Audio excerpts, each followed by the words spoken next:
प्रधानमंत्री ने एक कमेटी बनाई है, उस पर संसद में उन्होंने कहा कि वी कामकोटी मद्रास के आईआईटी के डायरेक्टर हैं, उसको गौमूत्र कह के उपहास उड़ा रही प्रियंका गांधी। संसद में कैसे देख रहे हैं? पहली बात तो ये है कि हमारे संसार में बहुत सारी चीजों पर शोध हो रहा है।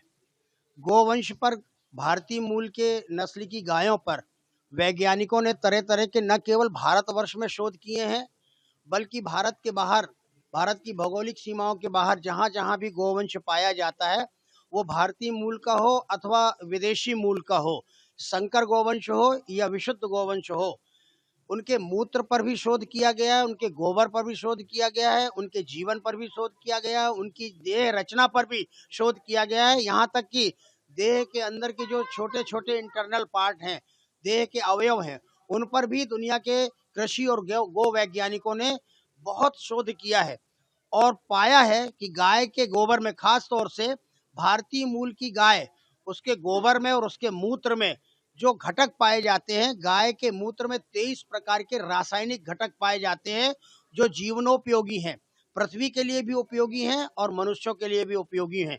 और आज मूत्र के आधार पर जो भारत में शोध हो रहा है, उससे 48 प्रकार की जीवन रक्षक औषधियां तैयार की गई हैं। और आयुर्वेद में जितनी औषधियां निर्माण होती हैं वो सब गोमूत्र से ही शोधित होती हैं और वो कैंसर जैसी भयंकर बीमारी का इलाज के लिए वो साबित हो रही हैं। अब रही बात गोबर की, तो गोबर में 16 प्रकार के खनिज तत्व पाए जाते हैं। अगर किसी व्यक्ति को, किसी बालक को सूखा रोग हो गया है, तो सूखा रोग का उपचार करने के लिए गाय के गोबर का जो रस निकलता है, गोमय कहते हैं उसको, उसके आधार पर कई प्रकार की चीजों का मिश्रण करके जो औषधि बनाई गई है, अगर 15 दिन लगातार चटा दिया जाए तो उसके अंदर सारे मिनरल्स, सारे सब प्रकार की धातुएं निर्माण होने लगती हैं और सूखा रोग अपने आप समाप्त हो जाता है। और फिर दूसरी बात, इसका धार्मिक आध्यात्मिक आधार भी है, कृषि का आधार भी है, पर्यावरण का आधार भी है। इसलिए अगर प्रियंका गांधी ने हास्य और विनोद कह कर उन्होंने हंसी उड़ा दी है ऐसे वैज्ञानिकों की, तो उससे जैसी मूर्ख कोई महिला नहीं हो सकती। उसको राजनीति में और समाज में काम करने का कोई अधिकार नहीं है। ये अनर्गल प्रलाप करने वाले, इनके नाना, परदादा, परनाना, ये सब शुरू से भारतीय विधाओं का विरोध करते आए हैं। तो अगर वो ऐसा हास्य और विनोद कर रही है और विरोध कर रही है, तो हम तो कहते हैं कि भारतीय समाज के लोगों को, ऐसे लोगों को बहिष्कृत करना चाहिए।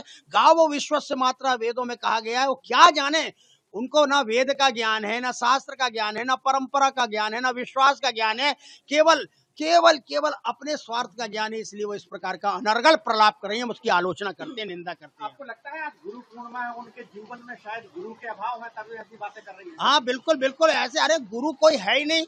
गुरु उनको वही मिले हुए हैं जो लोगों का धन हरण करने वाले लोग हैं। वो जो भौतिकवादी लोग हैं, वो क्या जाने इन आध्यात्मिक रहस्य को।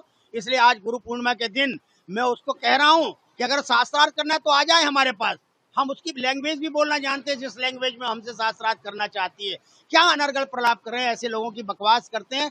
ऐसे लोगों पर टिप्पणी करना भी हमको खराब लगता है, क्योंकि आप पत्रकार जगत के हैं, समाज को बताना चाहते हैं कि लोग कैसे कैसे हैं।